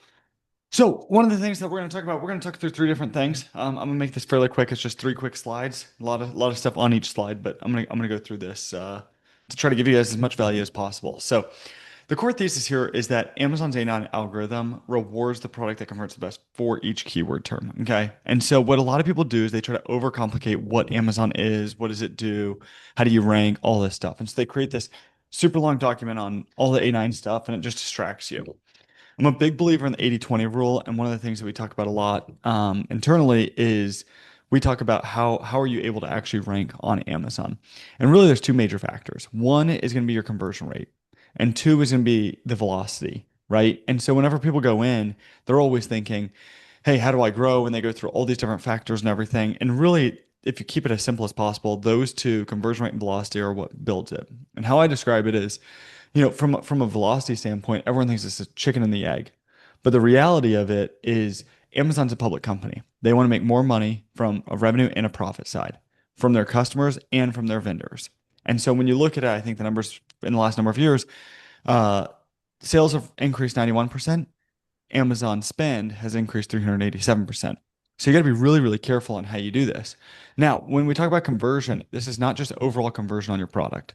This is conversion rate by product, by keyword, by product targeting, whatever the target is that you guys are actually going after. So as we go through this, just remember this is like the main thing. Now, obviously, there's a number of things for anyone that's not, brand new. Some of these conversion factors are very, very obvious. So again, we want to get click-through rate whenever someone comes and looks at the listing. They go in, they're searching for a certain keyword, collagen gummies. Are you actually a collagen gummy? Are you relevant to it? Is your price point within the range of what everyone else is? How are your reviews compared to competition?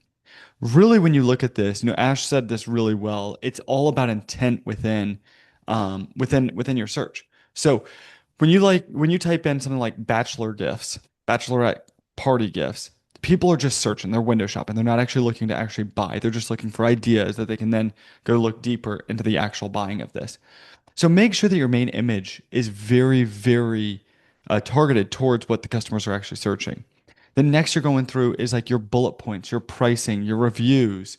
And then obviously there's certain things that people don't pay attention to enough, but if you're FBM versus FBA, 3-day shipping, 2-day shipping, 1-day shipping, or same-day shipping, that's going to help you a ton. And so what we're going to do is we're going to look through how do you actually rank versus your competition. And so if your competitors are ranking at 19% or 18% in this specific example, and you're converting at 9%, I promise you'll never be able to rank. You can try any and every hack out there in the book, but the reality is Amazon wants to make more money. And if you're not going to convert where they are, you likely are not going to be able to actually convert. So the next one, you've got to make sure that you've got the right campaign structure for this. So you're trying to rank on Amazon. You've got your ads out. You've got all your organic. All this stuff is going to pull together, but you got to make sure this is all structured the right way. I run an Amazon agency. I used to run my own brand. We built to multiple 8 figures. We sold the business 2.5 years ago. And I worked with 7 different Amazon agencies. And as most people know, most are not great. And so it's great to see really, really smart people on this call, because there's not a whole lot out there that actually know what they're talking about. They watch a couple of YouTube videos and they try to do whatever they can, and then they can't figure it out. I genuinely believe from all the accounts that I've audited and gone through and ones that we've scaled, the structure of the campaigns is one of the biggest issues that people have. When you are going after a ranking keyword, you've got to make sure that you do a single keyword exact campaign. Okay. So what does this mean? It's going to be campaign, one ad group, one product, one match type with one keyword. Okay. You don't want to be mixing all of this stuff, especially for these ranking campaigns. This is going to allow you to be able to make whatever moves you want to. You want to increase top of search, you want to increase rest of search, you want to go through and increase budget or bids or decrease. You can literally do anything. Now, the reason why a lot of people don't do this is one, because they don't understand how to do it. Two, they don't understand the purpose of it. And three, it's a total pain in the ass to manage unless you've got really good softwares out there to manage this stuff. So this is super, super important. So we're going to go through the keyword selection strategy here. You do not want to do single keyword exact on every single thing. You want to go through your search report, figure out the keywords that are already indexing, figure out the ones that you're converting well, and then look through your search query performance and figure out what are you ranking on better than the competition within this. I'm going to show a quick example at the end of this. You do not want to be going after these keywords that just are not getting traction. If you are pushing super hard on a sponsored product and you're seeing zero movement, you're ranking in the top 5 from a sponsored side, but you cannot move at all from below that, Amazon knows you're just not going to convert on it. Now give it a little bit of time. Give it 7 days to look through the data, see that it's actually going through stuff. But you've got to make sure that you have enough data within this. So this is kind of what we talked about here: exact match only, single ASIN, isolating this, and then you're able to have this precision control through everything. And this kind of goes through all of that stuff. These are different though, right? So I'm not telling you to go single keyword exact everything in your entire portfolio. This is specific for rank building on this. And the last one that we're going to kind of go through before we go through one last other thing is just running a feedback loop. So we've got to make sure that we're pushing on the winners and pulling back on the losers. A lot of people sit out there and they want to just continue to push because they think it's the best keyword for them or it's the highest one or whatever it may be. But the reality is if you're not going to convert, you're not going to be able to win. And so the way that I like to build businesses is for profitability. I'm not building a charity. Now we do a bunch of charity within our organization, but we are trying to go out there and actually win in whatever categories we can. And the reality is you're not going to win on every single keyword. So you got to figure out the keywords that you can actually win on. And so when you're winning above the market in terms of conversion rate, you likely will find that you're going to be able to rank in the top 10, top 5 on the organic side. Now, what do you do once you're already ranking number 1? Well, what people do is from a very, very simple way, increasing your bid and increasing your budget should allow you to rank higher, right? The higher you bid with enough budget, you should be able to rank higher on Amazon's search platform from a sponsor side. But what happens when you're ranking number 1 organically and number 1 from a sponsor side? You've got to find that point of equilibrium. You've got to start pulling back on your ads so that you're not just wasting money. We found this personally within my branded search. Back in the day, we were going after branded and non-branded terms. On the branded side, we were spending $3. We were in the supplement space, super expensive. We were spending about $3 a click. And yeah, of course we were winning and we were getting a good amount of sales from our branded stuff. And we had a lot of outside traffic and all this other stuff. But the reality was we were spending way too much. A-cost was way higher than it should have been. And so what we did is we gradually tested. And you want to do this not just with your branded terms, but your high ranking terms and all these other ones. And you want to find this point of equilibrium. Because if you're ranking number 1 from a sponsored side, more than likely you're spending too much and you've got to decrease that to find it. So what you do week by week, you're decreasing the bid day by day, figuring out where do you start to drop and where is that point that you are either ranking in the top 3 and still getting the same amount of impressions and same amount of sales, or do you want to stay at the number 1 but just have a lower cost per click? And so that's some of the stuff that we'll do. We'll go through and try a bunch of different things depending on our target A-cost, depending on the current bids, all of that stuff. And we'll go through this twice a week. I'm going to show you something real quick here. Just real live data. This is a brand that we were working with, ranking number 1 consistently. And what we've done is we've kind of tested a couple things and we're continually pulling back this cost per click because we don't want to. This is $1.01, which is great. But when you look at this, the reason why we're winning is the market conversion is at 21%. We're at 25.7%. We're 4.3% above where the competition is in this market, which allows us to win. When you look at this keyword, average is 20%. We're at 23.9%. Now what we're doing is we're testing some of these keywords to see. You can see right here we're ranking 4 or 5 and now we're ranking number 2. Really, if you look at this, it's our velocity. We're starting to increase our bids on this and we're now ranking number 1 here. We're going to see if we can get this organic rank up to number 1. And then once we get there, we're going to try to drop back on that bid a little bit to see where the point of equilibrium is. Now, I wish it was as simple as this. We find out that the average bid is $1.21 and then we can just keep with it. The reality is this is always changing. Competitors start to increase and decrease bids throughout. And so we've got to make sure that we are always looking at these specific numbers. But what I will tell you is let's just jump further and further down here. You'll see like down here, we previously were testing a bunch of this stuff, but if you look at the average market conversion rate was 46%, which is absolutely insane for the specific keyword. We were at 21.88%, which is still really good. When you look at the market average for almost every other term, we would be beating the market substantially. But for this one specifically, it's just not a term that we're able to convert on. And so with something like this has got to be turned to a profitable campaign. Otherwise, you're just blowing money. There's no point in continuing to push more and more on this with doing that. However, you can see with some of these other ones, even though we're lower than the market here, we're still showing fairly good rank in the top 5, 6. So we're going to do whatever we can to start increasing this. And one of the things that we may do is we may take the keyword that we have here and put it first thing in our title and see if we start to see higher conversion rate with that. We may adjust the image to have that specific keyword within it if it makes sense to actually fit through it.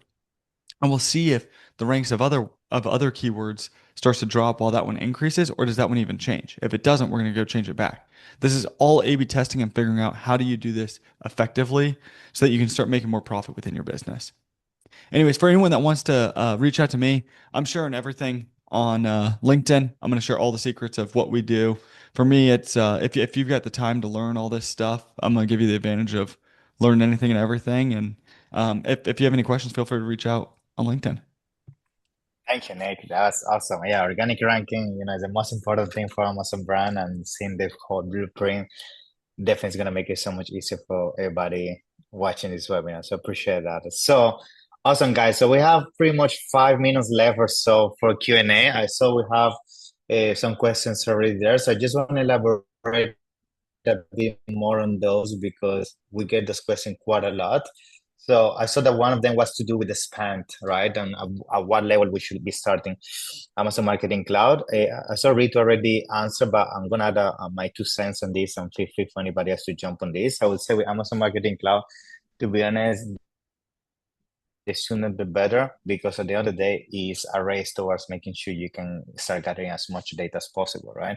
Even if you're a brand that just getting started, why not build a knowledge base of who is the consumer, the perfect consumer for you, right? Amazon Marketing Cloud, by the way, is something that's not going to cost you money. Everybody has access to it, and you can start just gathering some initial audiences from day one. So I would say there's no minimum. So as soon as you can, I would advise for you to use it. So I don't know if anybody else want to add anything to that.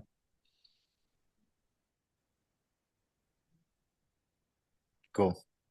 Second one had to do with the placements and everything. I took Carly, you mentioned something around that. Maybe you want to build more on that in terms of how people can leverage the modifier as well? Yeah, absolutely. I'll just share my screen because I think it's pretty straightforward once you see it, really. Yeah. So yeah. Because I know a lot of people is confused about how to use it on sponsor ads and everything. Yeah. Yes. So here, for example, here's a campaign that has that audience, that custom audience. And here I'm in I just took a screenshot because I don't want to show the client information, but all placements is to the left here. And then you've got audiences just here. And cool. So that's where and then the bid adjustments right there. That's the modifier. So that's it. Pretty straightforward. Yeah. Awesome. Thank you. Great. And I think I had another question. Actually, this is a question I wanted to ask myself, and just to conclude, was to do with the rankings of things, because at the end of the day, this is people focus a lot, and I guess this will be for you, Nick, for the ranking, how long usually you would say it will be the timeline to execute all of that? Like we say a week, 30 days, 60 days. What is your experience when it comes to that? Generally speaking, I'd say about a week. Now, this is all dependent, right? So like if you've got a budget of $10 a day and you're spending $3 a click on a certain thing, right? That's just not going to work. So, generically we can say a week of like actual real good data, but do make sure that you're actually putting enough data within it. Cool. And so make sure that you're bidding aggressively enough, make sure that you're actually seeing what the results are. And one of the things that I always like looking at is I always like looking at a 30-day report, but then pull it back a little bit and see how does it look over the last 8 weeks, week over week over week over week, right? For that specific campaign, and then track your keywords with that. Okay. Awesome. Thank you. That's very good. I appreciate that.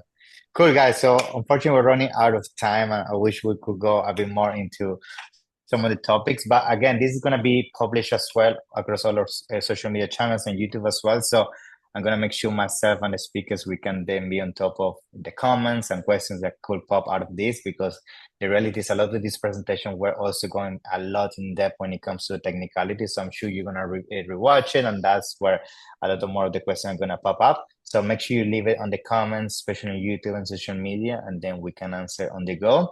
Other than that, it's been a pleasure. Thank you so much for all the speakers to be here. I mean, you guys crush it as usual. Thank you for all the knowledge, and for all of you watching, guys. Make sure you implement this and leverage everything that we explained so you can maximize your success in 2026. So see you guys, and see you in the next one. Thank you. Bye-bye. Thank you. Bye.